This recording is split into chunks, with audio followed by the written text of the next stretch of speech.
But let's talk about GDP, because this is something that the Albanese government is going to have to grapple with almost straight away. There are headwinds ahead. So we get that official economic data, the growth figures today. Next week, we'll have another interest rate decision, and interest rates are likely to go up. Joining me now is our business reporter, Edward Boyd. Ed, this is the first big set of economic numbers for the Treasurer to present today.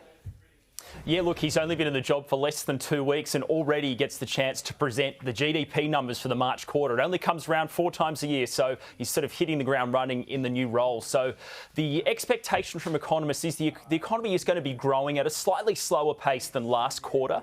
But the Big Four bank economists, the consensus is it's about 0.7% growth in the quarter, and that's all due to household consumption. So people out there in the economy spending money in cafes and restaurants in January, February and March. And also commodity prices have held up pretty well too over the first 3 months of the year, with iron ore around $120 a tonne, which is pretty high. So those two things together are going to boost economic growth. The expectation is it's going to be roughly a 3% annual growth figure for Australia's GDP.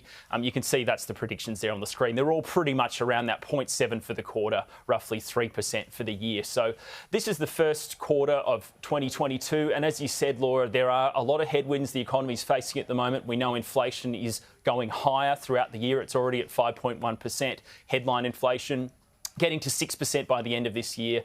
Wages aren't growing as quickly as people would like, and interest rates continue to go up. So there's a lot of challenges facing the new government and the Treasurer, Jim Chalmers, and we'll get to hear from him a little bit later today.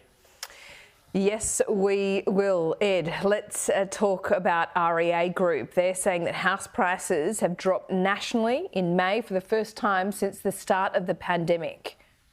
First time since the start of the pandemic, so the fall isn't a huge fall. It's down 0.11% across the country in the month of May, and there are certain cities where prices fell more, and Adelaide and Brisbane prices actually went up in May.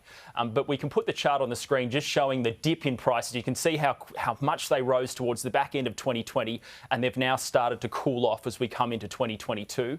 And on the next page, we've got Sydney, and you can see property price growth is still pretty strong in the 12 months to May around the outer suburbs of Sydney, but those inner suburb areas, property prices are not growing as strongly as they were in the past. And it's the same story if we look at Melbourne as well. You can see the outer suburbs growing stronger in the last 12 months to the end of May than the inner suburbs. And REA Group say we're starting to see a bit of a two-tiered housing market across the country. Regional parts of Australia, coastal areas, property prices are growing. People are still moving out of the cities into those areas. And then inner city places, property prices are starting to slow down. And we've definitely seen that in Sydney and Melbourne, and we're starting to see it now across the rest of the country as well, Laura.